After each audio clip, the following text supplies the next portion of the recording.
Hello everyone, my name is Priyanshu Mishra. I belong to Mau district of Uttar Pradesh. I have done my graduation from Jaunpur University. First of all, I would like to provide some brief introduction into my UPSC journey. 2024 attempt was overall my fifth attempt. In these five attempts, I have been able to clear prelims four times. This was my fourth mains attempt and second interview overall. I went to interview it was my overall fifth attempt. In this attempt, I have been able to get 121st rank, and I will start my brief. I will start elaborating you all on brief journey of mine into UPSC. I started my preparation in 2018, although I completed my graduation in 2015 from Jaunpur University. I have done BCom from there. I was elaborating you all about my UPSC journey. So I started in 2018. I completed my graduation in year 2015. 3 years I tried a lot of things. बहुत सारी चीज़ें try की मैंने. You can say कहीं कहीं failure भी हुआ, कई सारी चीज़ें हुई, and I was not able to make out anything out of that. So 2018 में it was a sudden decision. All of a sudden in 2018 it was a sudden decision that I stepped into this journey. एक चीज़ मैं जो आप लोगों को ज़रूर बताना चाहूँगा कि मेरी पूरी पढ़ाई हिंदी मीडियम से हुई थी. थ्रू आउट मेरा स्टेट बोर्ड से मेरा एजुकेशन हुआ था. आई have done my schooling from UP board, Uttar Pradesh secondary माध्यमिक परीक्षा बोर्ड से मैंने हाई स्कूल और इंटरमीडिएट किया है. और बीकॉम मैंने जौनपुर यूनिवर्सिटी से किया था, वो भी मेरा हिंदी मीडियम से ही था. So when I came into UPSC journey and mistakenly I will से कि गलती से ही मैंने एडमिशन वाजीराम में लिया था. तो after taking admission in Vajiram I went for the first class and it was only then I was able to know कि मैंने मेरा एडमिशन इंग्लिश मीडियम के कोचिंग इंस्टीट्यूट में हुआ है. और उसके बाद there was not much in my hand because Vajiram में नो रिफंड पॉलिसी होती है. I went there for refund also. So उन्होंने कहा कि रिफंड नहीं हो सकता and I was not having any option but to continue the medium of instruction in English. तो शुरुआत के कुछ टाइम बहुत टफ रहे थे. 3 या 4 महीने it was really tough to keep up with because पूरी सारी टर्मिनोलॉजी ही डिफरेंट हो जाती है. As you can know that हम पूरी ज़िंदगी हिंदी मीडियम से पढ़ाई कर रहे हैं, तो उसमें जो भी सारी चीज़ें होंगी, जो भी टर्मिनोलॉजीज़ होंगी, वो सारी चेंज रहेंगी. आप वहाँ पे addition, subtraction, multiplication, division English में जो होता है, वहाँ पे जोड़ घटाना गुणा भाग होगा. तो ये सारी चीज़ें बहुत दिक्कत करती हैं. तो वो टर्मिनोलॉजी की बड़ी प्रॉब्लम आई. शुरुआत के 3-4 महीने बहुत ज़्यादा टफ रहे मेरे पे. 3-4 महीने बहुत ज़्यादा टफ रहा. मेरे सारी टर्मिनोलॉजी अपडेट करनी पड़ी, सारी एनसीईआरटीज़ पढ़नी पड़ी. ये सारी चीज़ें करने के बाद कहीं इंग्लिश की प्रॉब्लम थोड़ी बहुत ईज़ हुई. और स्पेशली प्रॉब्लम ये भी थी कि आपको न्यूज़पेपर पढ़ने होते हैं. द हिंदू न्यूज़पेपर मैं पढ़ता था उस टाइम. तो द हिंदू की भी वोकेबलरी बड़ी स्ट्रॉन्ग वोकेबलरी होती है, तो वो भी कहीं ना कहीं टफ होता है एक हिंदी मीडियम के स्टूडेंट के लिए समझने में. हाउएवर चूँकि अब मैं इस जर्नी में आ चुका था, तो यू हैव टू, दो ऑप्शन थे आपके पास. चाहे आप लड़ सकते हैं, चाहे आप सरेंडर करके आप जा सकते हैं. तो ये दो ही ऑप्शंस थे और मुझे लगा कि लड़ना ज़्यादा बेटर होगा, क्योंकि अगर एग्ज़िट भी होता है तो आप एक डिग्निटीफुल एग्ज़िट लेना चाहते हो. तो आप लड़ते हुए बाहर होना ज़्यादा पसंद करोगे रादर देन कि आप बिना कोई कंपटीशन दिए ही आप बाहर हो जाओ. तो I started from major first attempt में. I missed my cutoff. I missed the cutoff by I think 2 or 3 marks. Prelims cutoff. I was not able to clear prelims in my first attempt. Second attempt onwards, I was able to clear prelims every time. Second, third, fourth and fifth attempt, हर बार मेरा prelims clear हुआ. अब अगर mains की बात करूँ तो second third attempt में मेरा मेंस क्लियर नहीं हुआ था and I was making a very big mistake there. यहाँ पे समझ में आता है कहीं ना कहीं गाइडेंस का बहुत ही क्रूशियल रोल होता है आपकी प्रिपरेशन में. गाइडेंस अगर आपको सही मिले तो आपका रास्ता कहीं ना कहीं बहुत ही ईजी हो जाता है. मैं ऑप्शनल मेरा PSIR है, तो ऑप्शनल में 2 खंड होते हैं, एक पार्ट ए पार्ट बी. तो किसी एक पार्ट से आप मैक्सिमम 3 क्वेश्चन अटेम्प्ट कर सकते हो एंड दिस इज़ समथिंग तो जो कि सभी एस्पिरेंट्स को पता होता है. लेकिन मुझे इस बात का उतना आइडिया नहीं था और मेरे से गलती 2 बार ये हुई कि मैंने पूरे ही चारों क्वेश्चन अटेम्प्ट कर दिए और वो 50 नंबर मेरा दोनों ही में कंप्रोमाइज़ होता रहा. 50 नंबर की क्वेश्चंस का कोई मार्क नहीं मिला और उसकी वजह से फर्स्ट टाइम मेंस में मेरा 6 मार्क्स और सेकेंड में 8 मार्क्स से मेरा मेंस रह गया था। देन आफ्टरवर्ड्स 2022 का जो अटेम्प्ट रहा था मेरा, उसमें I was able to clear prelims, mains, and I went to interview also, and there was some technical error. I hope that you must have heard about AWS controversy. That time something happened there. So I presented my AWS certificate there also. I went there with my certificate, and it was found fine, and my candidature was approved at that time. Later something happened that UPSC didn't consider that, and they cancelled my candidature. I went on to fight the legal case, and the case is still pending in central CAT में अभी भी वो case pending है, तो वो अभी भी चल रहा है। तो 2022 I will say that was a mishap, बहुत बड़ा मिसहैप था। And after that I think 23rd of May 2023 was the date. उसके बाद से मुझे लगा नहीं था कि मैं कम बैक कर पाऊँगा। It was really hard. Somehow 1 साल का मैंने ड्रॉप लिया 2023 के बाद। 2023 का प्रीलिम्स मैंने नहीं दिया था। उसके बाद से उसमें मैंने अपने आप को मेंस में और स्ट्रेंथन किया, मेंस की प्रिपरेशन को और थोड़ा सा और ध्यान दिया। और उसके बाद फाइनली मैंने 2024 का प्रीलिम्स दिया, जो कि मैंने क्लियर किया। उसके बाद से मेंस भी क्लियर हुआ, और ultimately I got 121st rank इन UPSC CSE 2024 examination. So this was my brief journey which I wanted you all to know. अगर मैं रिसोर्सेज की बात करूं तो रिसोर्सेज मेरे कन्फाइंड रहे हैं। मैं न्यूज़पेपर ओरिएंटेड मेरी स्टडी बहुत ज़्यादा रही है। मैं throughout my preparation in initial years I was referring only one newspaper. After that I went on to use 2 newspapers, Indian Express और द हिंदू। दोनों न्यूज़पेपर मैंने किए थे, और एक मंथली मैगजीन जो कि मैं राउज़ IAS की मैगजीन रेफ़र करता था। तो that was something I followed throughout my studies to keep a track on current affairs.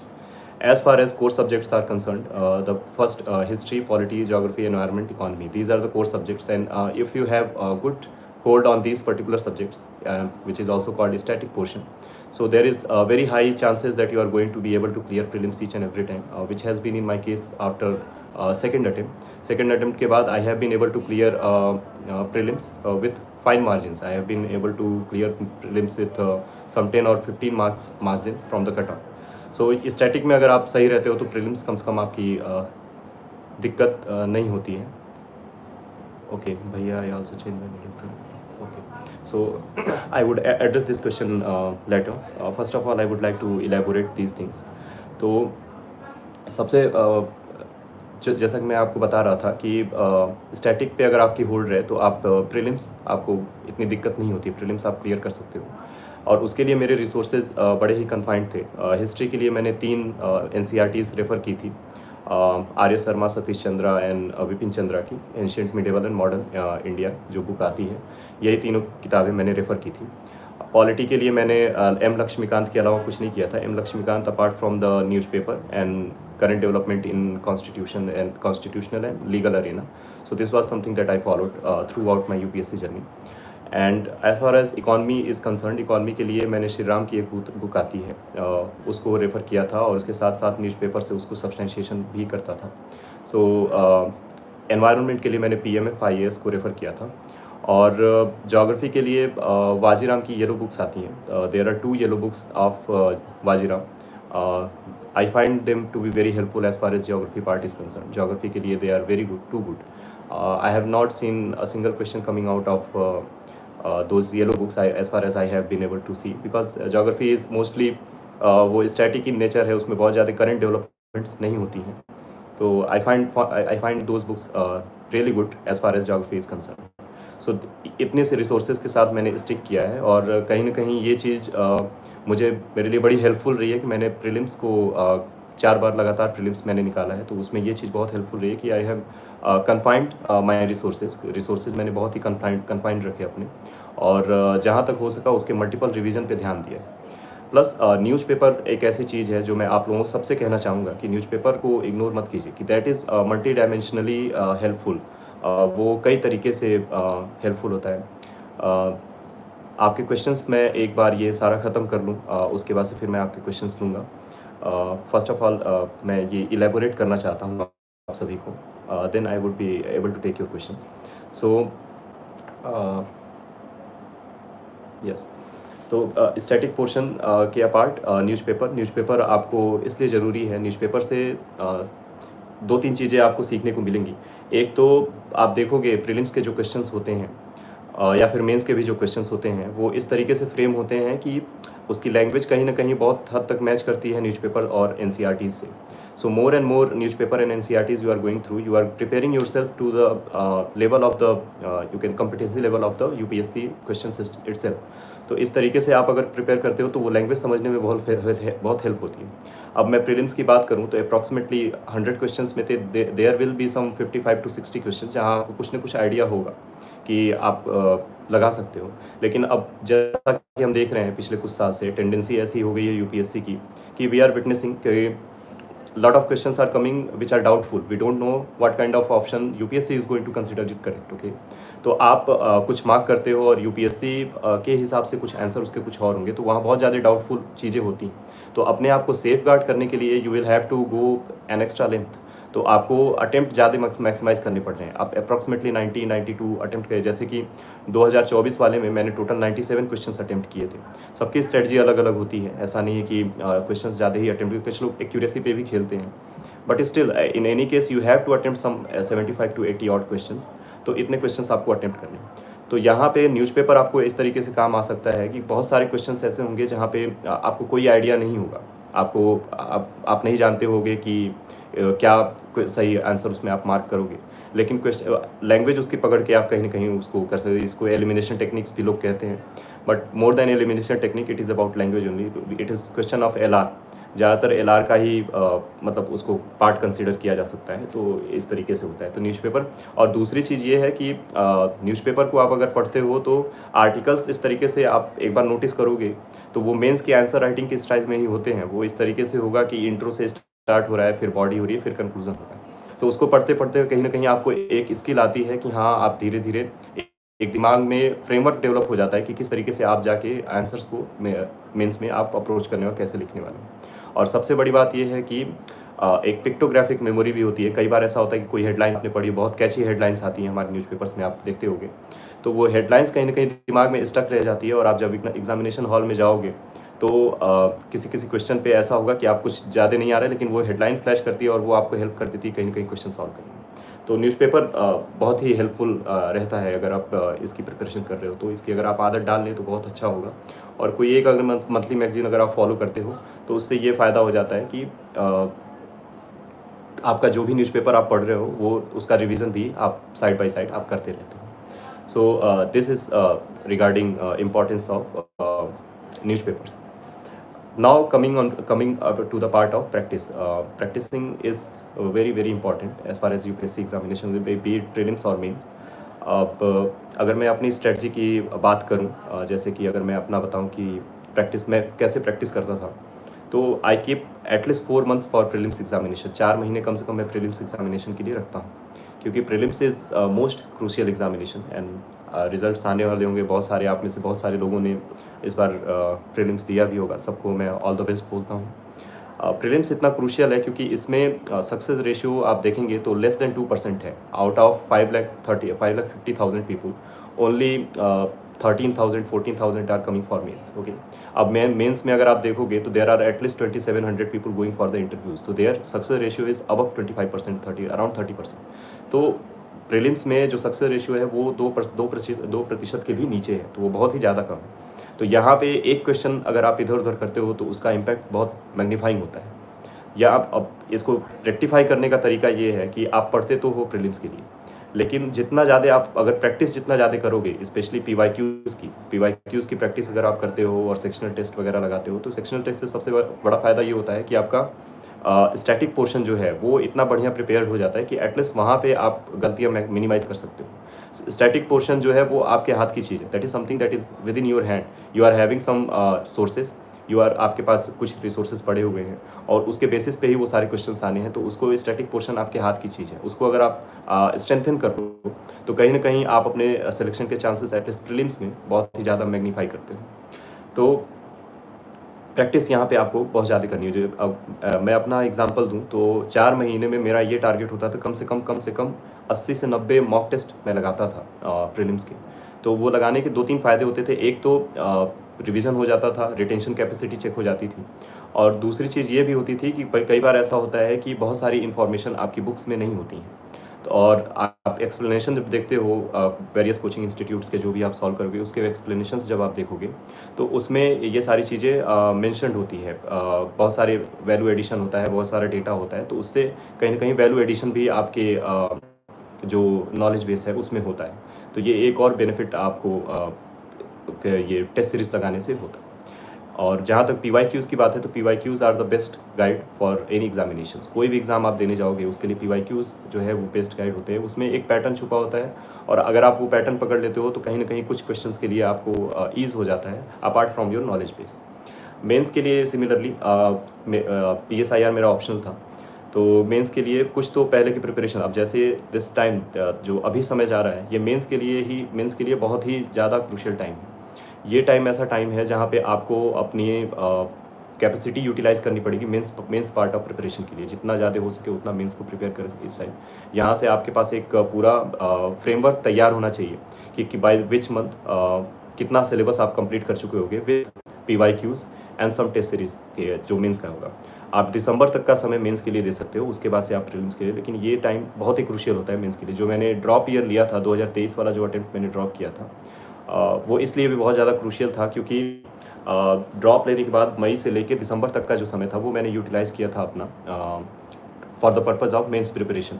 उसके लिए मैंने नोट्स कन्फाइन किए थे, उसके बाद से फिर मैंने आंसर्स लिखे थे तकरीबन 4 या 5 साल के पूरे PYQs मैंने लिखे थे उसमें, GS 1 2 3 4 एंड ऑप्शंस के।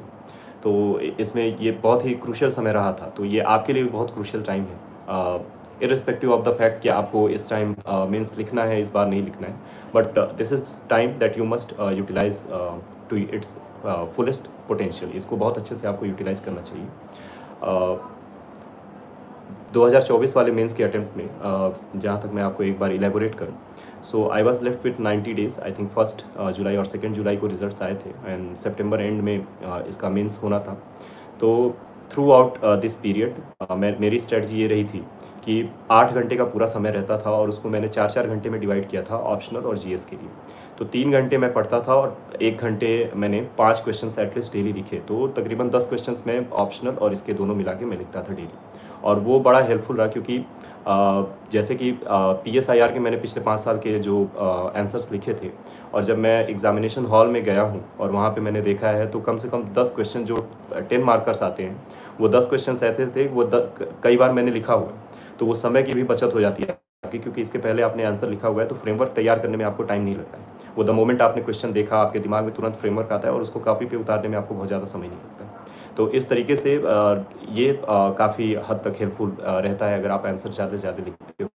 तो टाइम की भी बचत होती है, विद इन टाइम आपको कंप्लीट करने की टेंडेंसी भी आती है और कहीं ना कहीं प्रेजेंटेशन का स्टाइल भी आपका बहुत इम्प्रूव्ड हो जाता है अगर आप ज़्यादा से ज़्यादा आंसर्स लिखने की कोशिश करते हो। एक एस्पेक्ट रह जाता है एस्से का। एस्से में मेरे समहाउ भगवान की दया से हमेशा अच्छे नंबर है, क्योंकि एस्से ऐसी चीज़ है कि आदमी प्रिडिक्ट नहीं कर पाता है कि कैसे किसके नंबर ज़्यादा क्यों आ रहे हैं। अब टू बी फ्रैंक मैं अगर आपको बताऊं तो मैं भी बहुत ज़्यादा इस पर लेक्चर नहीं दे सकता, लेकिन मैं आपको अपनी स्ट्रेटजी ज़रूर बता सकता हूं कि मैंने किया है। मेरे फर्स्ट अटेम्प्ट में मेरे 130 मार्क्स आए थे इससे में 31। सेकेंड अटेम्प्ट में 126 आए थे। थर्ड अटेम्प्ट में चूँकि मेरे पास अवेलेबल नहीं है मार्कशीट तो मैं आपको उसका नहीं बता सकता। और इस बार भी मेरे 122 मार्क्स आए हैं एस्से में। तो इससे में मुझे एक चीज़ समझ में आई, आप जितना उसको ऑर्गेनिक रखोगे उतना ज़्यादा बेनिफिट है। आप किसी भी प्री डिफाइंड टेम्पलेट पे चलोगे तो that is going to be hazardous for you. Specially आप अगर देखेंगे, मैंने जहाँ तक देखा है एस्से के कोर्सेज लॉन्च होते हैं तो एस्से के कोर्सेज में होता ये है कि इस कैंडिडेट्स को ये सिखाया जाता है कि भाई एक फॉर्मेट है, इस तरीके से उसको फॉलो करो, इस तरीके से लिखना है। I think that is very dangerous thing, you should not follow that. Why? Because essay में मुझे जहाँ तक लगता है they are watching for some innovation.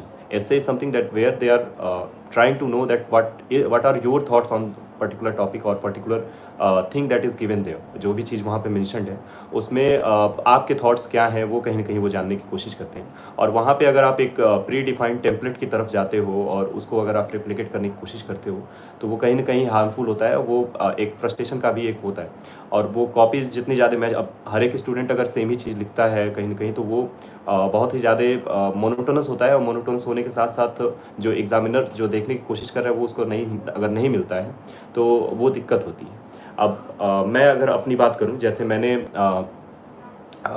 मेरी इस एस्से की स्ट्रेटजी क्या रही है, मैं जितने भी एस्सेज मैंने लिखे हैं आज तक यूपीएससी में अभी तक के, वो सारे के सारे मैंने एनेक्डोटल स्टार्ट किए। एक एनेक्डोट से मैं स्टार्ट करता हूँ। अगर मुझे कोई कहानी याद आ रही है तो well and good, otherwise I try to frame a fictional story. मैं इस तरीके से बताने की कोशिश करता हूँ, एक फिक्शनल स्टोरी क्रिएट करूँगा विथ फैक्ट्स, जो भी फैक्ट्स हमारे पास अवेलेबल हैं उसके ऊपर एक फिक्शनल स्टोरी। और एनेक्डोटल स्टार्ट जब मैं बोलता हूँ तो इसमें एक चीज़ का ज़रूर ख्याल रखना चाहिए कि हम ऐसी कहानियाँ ना लिखें जो कि सबको पता है। जैसे कि क्या होगा कि अगर हम बहुत ज़्यादा नोन कहानियाँ हैं जो हम गांव में सुनते हैं, ये ट्रेडिशनल विजडम में है जो कि सबको ही पता है, तो वो लिखेंगे तो उसका कोई उतना यूज़ नहीं है।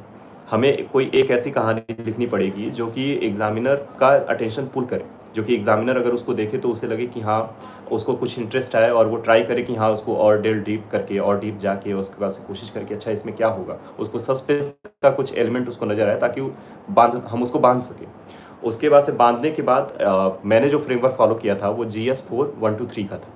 मैं GS4 को पहले लेके आता हूँ, उसके जो फिलोसफिकल एस्पेक्ट्स हैं वो पहले लेके आता हूँ। फिलोसफिकल एस्पेक्ट चूँकि मेरा पॉलिटिकल साइंस ऑप्शनल रहा है तो उससे मैं अरिस्टोटल, प्लेटो, इमैनुअल कांत, इन सब के जो मतलब थॉट्स हैं उनको पहले 1 या 1.5 पन्ने तक उनके थॉट्स को बताता हूँ, ताकि एक तरीके से एक फाउंडेशन बन सके जिसके ऊपर मैं अपने एस्से को बिल्डअप करूँगा।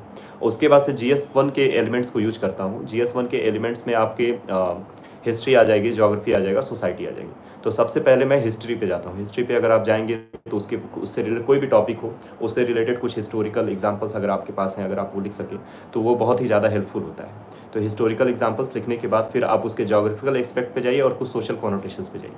फिर आप GS2 पे आएंगे, कॉन्स्टिट्यूशनल एंड लीगल डेवलपमेंट्स पे आप आएंगे। कॉन्स्टिट्यूशन, हाँ sure, I will be watching comments after I am completing this session.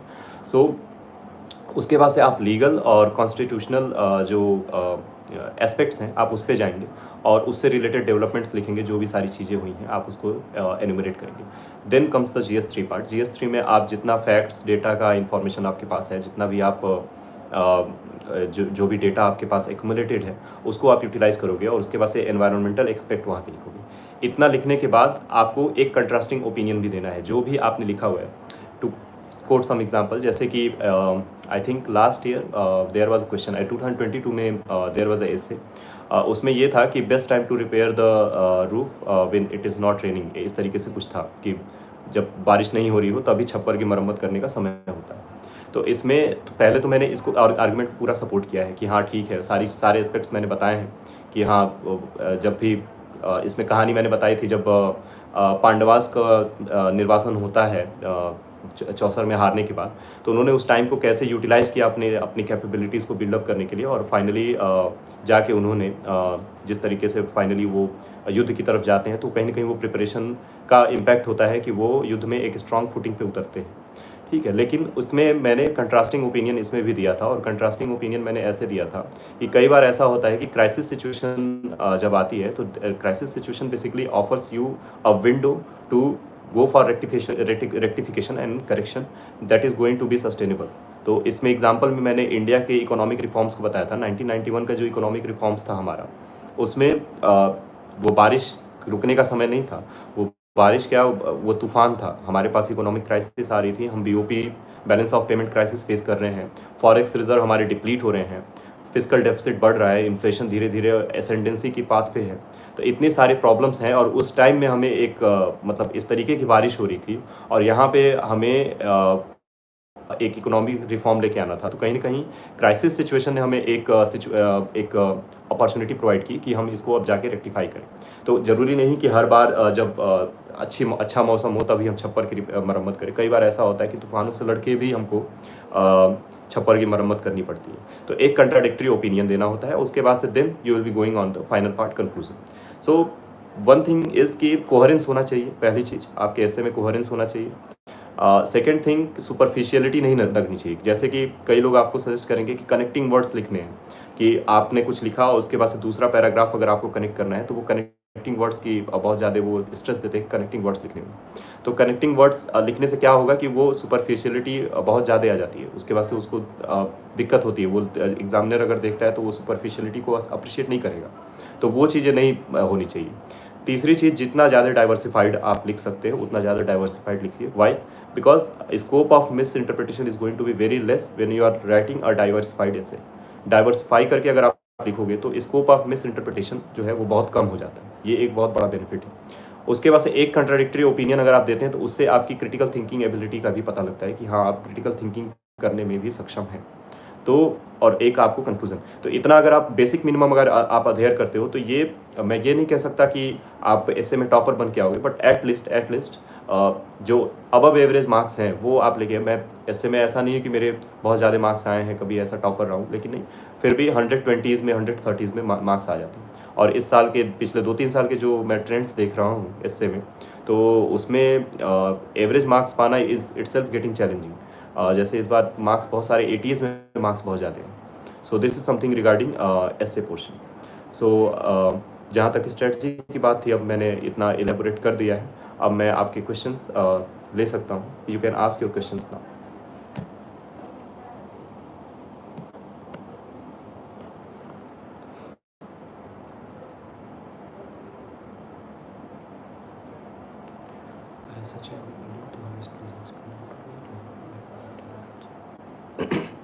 Okay, first of all, I don't have any Telegram channel, so I'm really sorry regarding that.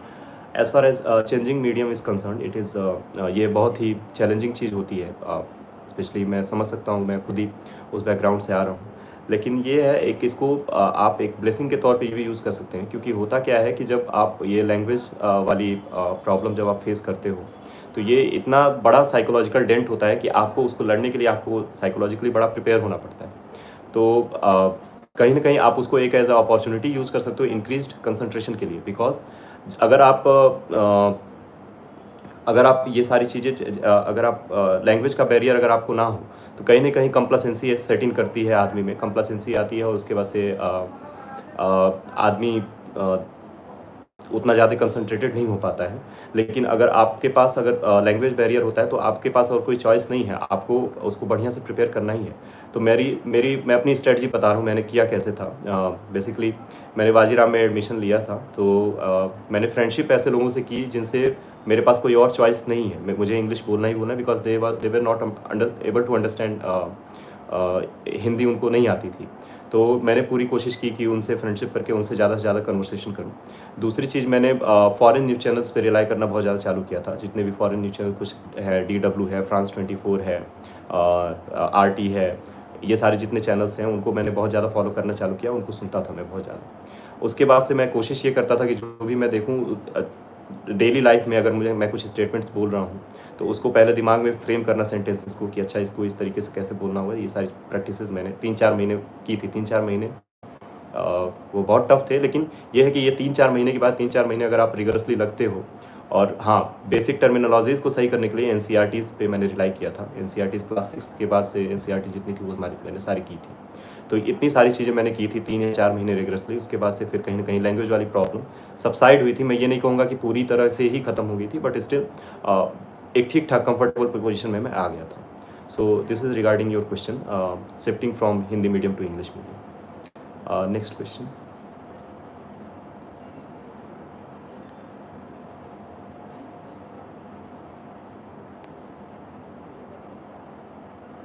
हाँ, means self doubt, तो self doubt की बात है, self doubt आता है because ये इस तरीके की जर्नी है, इतने अप्स एंड डाउन्स हैं कि आप प्रीलिम्स निकालते हो, अचानक से आप 7th क्लाउड पे होगे, मेंस का रिजल्ट आएगा, नहीं हुआ तो फिर से आप डाउन एंड आउट होगे। तो इसको आपको टैकल करना पड़े। सेल्फ डाउट आपको नहीं, और सेल्फ डाउट को दूर करने का सबसे बढ़िया तरीका है कि और ज़्यादा हार्ड वर्क कीजिए। जितना ज़्यादा डाउट होता है, मैं अगर आप अपनी बात बताऊँ तो मुझे सेल्फ डाउट मुझे भी बहुत होते थे। जब भी प्रीलिम्स का समय आ जाता था, जब महीने भर की समय महीने भर का टाइम रह जाता था, तो उस टाइम मुझे भी ये सारी बहुत प्रॉब्लम्स बहुत ज़्यादा होती। तो जब भी मुझे सेल्फ डाउट होता, मैं एक टेस्ट सीरीज़ लगा देता था, क्योंकि मुझे पता है कि मैं मेहनत तो कर रहा हूँ, और जितना ज़्यादा टेस्ट सीरीज़ लगाता था उसमें अच्छी परफॉर्मेंस होती थी, तो कहीं ना कहीं वो सेल्फ डाउट का एलिमेंट थोड़ा बहुत साइड होता था। तो दो ही तरीके हैं, आप और ज़्यादा हार्ड वर्क कीजिए और अपने आप को टेस्ट कीजिए जब सेल्फ डाउट आए तो, और अपनी तैयारी पे पूरी पूरी अपनी जो प्रिपरेशन है उस पर पूरा भरोसा रखिए, पूरा ट्रस्ट रखिए, पूरा फेथ रखिए। और अपने सीधी सी बात ये है कि आप डेली जो एजेंडाज हैं, आपने जो डेली का टाइम टेबल सेट किया है, वो डेली कंसिस्टेंसी मेंटेन रहनी चाहिए। और एक बार अगर आप कंसिस्टेंसी मेंटेन रख ले जाते हो, तो वो सेल्फ डाउट वाला जो एलिमेंट है वो खत्म हो जाता है। आपको पता होना चाहिए कि आप सुबह उठ रहे हो, और by the moment you are जो भी टाइम आप देख रहे हो, लेट्स से शाम के 6 बज गए, तो आपको पता होना चाहिए by this moment what all aspect of your daily study you have must have completed. तो उस टाइम तक आपको क्या क्या कंप्लीट करें by the time you are able to tell this. तो वो कंसिस्टेंसी मेंटेन करना बहुत ज़्यादा ज़रूरी है। ठीक है, तो कंसिस्टेंसी मेंटेन कीजिए, हार्ड वर्क कीजिए, यही दो तरीके हैं सेल्फ डाउट से फाइट करने के। अदरवाइज़ तो ये है ही मैराथन में कई बार सेल्फ डाउट आने तय है। उसमें कोई नहीं कह सकता, कोई सुपर ह्यूमन ही होगा जो बोलेगा सेल्फ डाउट का एलिमेंट नहीं आता है। लेकिन सेल्फ डाउट आता है तो उसको टैकल करने के मैकेनिज्म्स पे भी आप ध्यान दीजिए।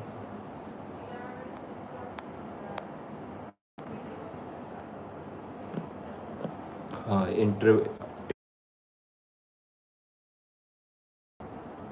इंटरव्यू का एक्सपीरियंस आपने पूछा है, तो मेरा संजय वर्मा सर का बोर्ड था। My first choice is IFS, Indian foreign services is my first choice, and this was my second interview. और अगर मैं आपको इलेबोरेट करूँ एक्सपीरियंस पे, so I think this in this attempt most of my interview went on DAF के around ही था। और डेफ में जो मैंने हॉबीज़ फिलअप की थी उसके अराउंड ज़्यादा था। हॉबीज़ में मेरी थोड़ी यूनिक हॉबीज़ थी। मैं इंटरनेशनल न्यूज़ चैनल्स थोड़ा ज़्यादा फॉलो करता हूँ, पहला तो वो था।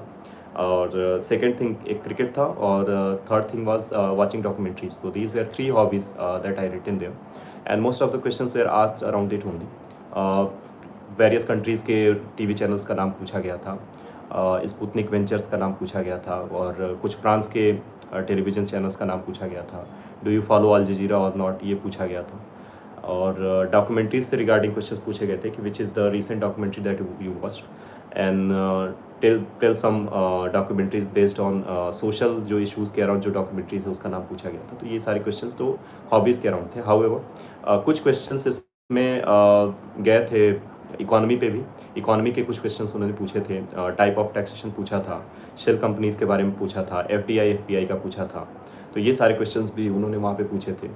तो डाइवर्सिफाइड इंटरव्यू था overall, and when I came out I was satisfied that last interview के कंपैरिजन में ये अच्छा गया था, एंड मुझे लगा था कि ठीक गया था ये वाला इंटरव्यू। तो अच्छा एक्सपीरियंस था इस बारे में।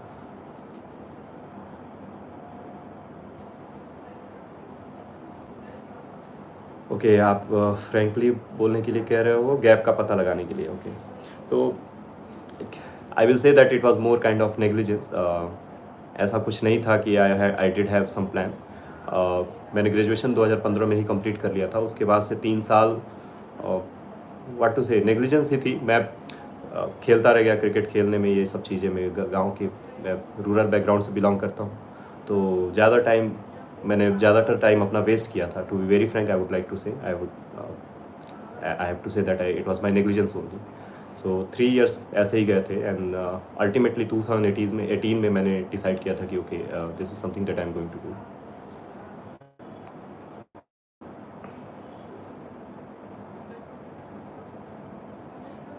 Okay, as you are saying that prelims results are out right now, so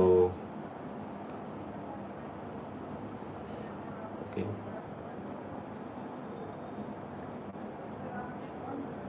Okay, you are asking prelims is getting stuck 75 to 80, how to deal with it. Okay, if you are stuck in 75 to 80, first of all you will have to see on the number of attempts that you are making. आप कितने attempts कर रहे हो, और attempts अगर आपके 70s में अगर आपके अटैम्प्ट्स हैं, तो सबसे पहले आपको अपने अटैम्प्ट्स बढ़ाने चाहिए। अटैम्प्ट्स आप बढ़ाओगे तो आई थिंक वो चीज़ कवर हो जाएगी। एंड सेकेंड थिंग इज़ कि अगर आप अटेम्प्ट ज़्यादा कर रहे हो फिर भी आप इस रेंज में अगर स्टक कर रहे हो तो you have to see on negatives that you are doing. जो अब लेट से अगर आपने 100 क्वेश्चन सॉल्व किए टेस्ट सीरीज के, तो उसमें आपने जो सही अटेम्प्ट किए हैं that is fine, but you have to look at the wrong attempts that you are making. Try to look at wrong attempts that you are making, कि उसमें गलतियाँ कहाँ कहाँ आप कर रहे हो, और उसको रेक्टिफाई करने की कोशिश कीजिए कि ताकि अगली बार अगर वो सारे क्वेश्चन आते हैं वो आपके गलत ना हो। PYQs पे फोकस बढ़ाइए। PYQs में स्पेशली PYQs की लैंग्वेज को पकड़ना आपको बहुत ज़्यादा ज़रूरी है। जितना ज़्यादा आप लैंग्वेज पे फोकस करेंगे PYQ की, उतना ज़्यादा आप फिर बहुत ज़्यादा पे ऑफ करता है। मैंने देखा है कि कई बार ऐसे क्वेश्चंस होते हैं जिसके बारे में आपको कुछ आइडिया नहीं होता है, और on the basis of language you are able to solve those questions. So language आपको पकड़नी चाहिए। इसके साथ ही जितना ज़्यादा आप प्रैक्टिस करेंगे, उतना ज़्यादा प्रैक्टिस जितना आप करेंगे उतना ज़्यादा आपके लिए हेल्पफुल होगा। तो अब ये 75 से 80 के रेंज में अगर आप फंस रहे हैं तो ये सारी चीज़ें आपको टारगेट ये करना चाहिए कि अराउंड 90 प्लस आपके अटेम्प्ट होने चाहिए, और पूरे थ्रू आउट आपको 70% के अबव की एक्यूरेसी मेंटेन करनी चाहिए। वो आपको पूरी कोशिश करनी चाहिए कि ये 70 कम से कम 60 प्लस करेक्ट अटेम्प्ट आपके होने चाहिए। तो इसके लिए स्टैटिक पे कमांड होना बहुत ज़्यादा ज़रूरी है, फर्स्ट थिंग। सेकेंड थिंग, जितना ज़्यादा हो सके उतना टेस्ट सीरीज़ लगाइए मार्केट से उठा के, और स्पेशली जो गलत क्वेश्चंस होते हैं उस पर आपको देखना होगा कि वो गलत क्यों हो रहे हैं, उसको रेक्टिफाई करने की आपको जितनी ज़्यादा हो सके उतनी कोशिश कीजिए। और PYQ एनालिसिस आपको करना चाहिए टॉपिक वाइज। जो भी सब्जेक्ट आप पढ़ रहे हो उसके PYQs, लेट से अगर आपने मॉनेटरी पॉलिसी पढ़ी है तो मॉनेटरी पॉलिसी से रिलेटेड जितने सारे क्वेश्चंस हैं वो आप उठाएंगे, उसको सबसे पहले आप सॉल्व करने की कोशिश कीजिए। तो इस तरीके से आपको प्रोसीड करना चाहिए, और कम से कम 4 महीने आपको रिगरसली फोकस करना चाहिए। 4 महीने रिगरसली आपको फोकस करना चाहिए दिस प्रीलिम्स पार्ट पे। आप if you want to break 75 to 80 का जो बैरियर है उसको अगर आपको तोड़ना है तो।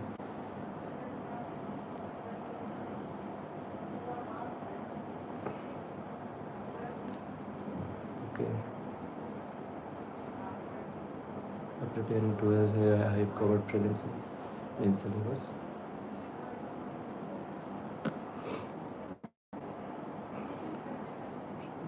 To cover the age, you should remember first attempt. Okay. तो आपका क्वेश्चन है 2027 attempt.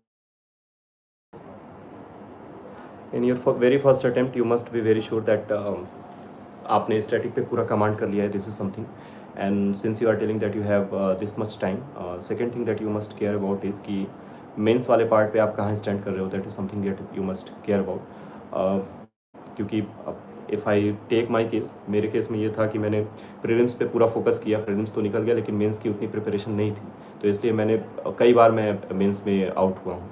तो ये अगर आप आपके पास समय है और आप पहले अटेम्प्ट के लिए जा रहे हो तो this is something that you must take care of, कि मेंस वाले पार्ट पे आप ऐसी प्रिपरेशन रखो कि you are able to complete your questions within time, you are able to meet the demand of the questions, and third thing is कि you are able to maintain a decent presentation style. These are three things that you must be ready with. ये सारी चीज़ें आपकी तैयार होनी चाहिए। बाकी value addition वाला जो पार्ट है, आप जो गैप होता है प्रीलिम्स और मेंस के बीच में, आप उसमें कर सकते हो, but these are the things that you must be very careful about.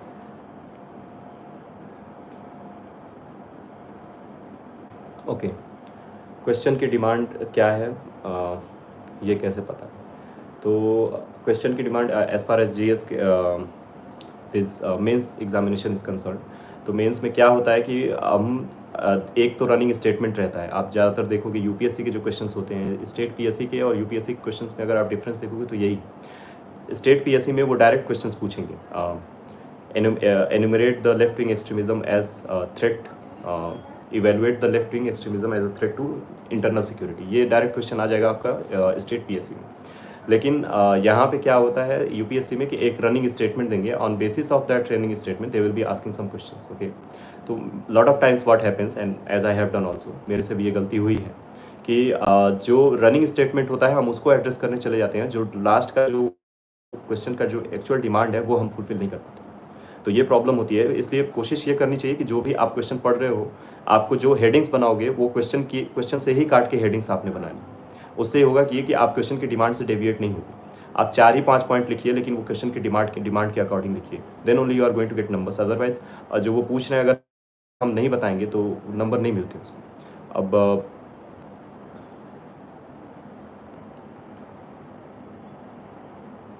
Okay, why UPSC? That's good question. सबसे पहले तो आपका इनर मोटिवेशन है क्या यूपीएससी का? ये इंडिविजुअल टू इंडिविजुअल ये डिफर करेगा। आपने स्टार्ट क्यों किया preparation? Why you came into UPSC preparation cycle? What is the vision that you are after 5 or 6 years later clearing the examination, where do you see yourself? और आपकी expectations है क्या इस service से? तो ये सारी चीज़ें, ये सब क्वेश्चंस हर एक इंडिविजुअल अगर आपने अपने आप से पूछेगा तो उसके आंसर्स डिफरेंट आएंगे। वो डिपेंड करता है बहुत सारी चीज़ों पे, तो वो हर एक के लिए इसका आंसर डिफरेंट होगा। और मैं अपनी बात करूँ तो मेरा फर्स्ट प्रेफरेंस फॉरेन सर्विस है, एंड दिस समथिंग दैट ये मेरे लिए बहुत फैसिनेटिंग रहा है। बहुत सा मैंने जब स्टार्ट किया था preparation, initially I was not much aware about this thing, but as I proceeded into it, धीरे धीरे इंटरेस्ट हुआ और मुझे लगा कि मैं फॉरेन सर्विस में जाना ज़्यादा पसंद करूँगा। और शुरुआत से ही मुझे कहीं ना कहीं फैसिनेट करती है ये सारी चीज़ें, जो ग्लोबल राउंड टेबल पे बातचीत होती है, जो डिप्लोमेसी होती है, वो सारी चीज़ें। तो मैं बस उसमें एक पार्टिसिपेंट बनना चाहता हूँ। और जैसे कि हम देख रहे हैं कि धीरे धीरे इंडिया का स्ट्रेचर ऊपर बढ़ रहा है, उस तरीके से धीरे धीरे फॉरेन सर्विस की भी इंपॉर्टेंस धीरे धीरे बहुत सिग्निफिकेंटली बढ़ रही है। तो मैं ये जो पूरा प्रोसेस है, जो ये अपहीवल हो रहा है, उसका एक पार्टिसिपेंट बनना चाहता था मैं, इसलिए मुझे यूपीएससी करनी थी।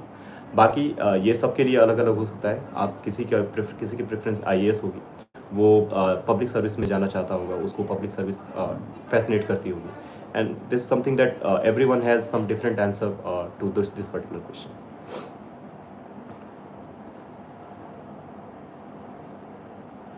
Okay, I would thank UPSC Time Channel for providing me this opportunity to interact with aspirants, and it was really a nice time interacting with you. Thank you all.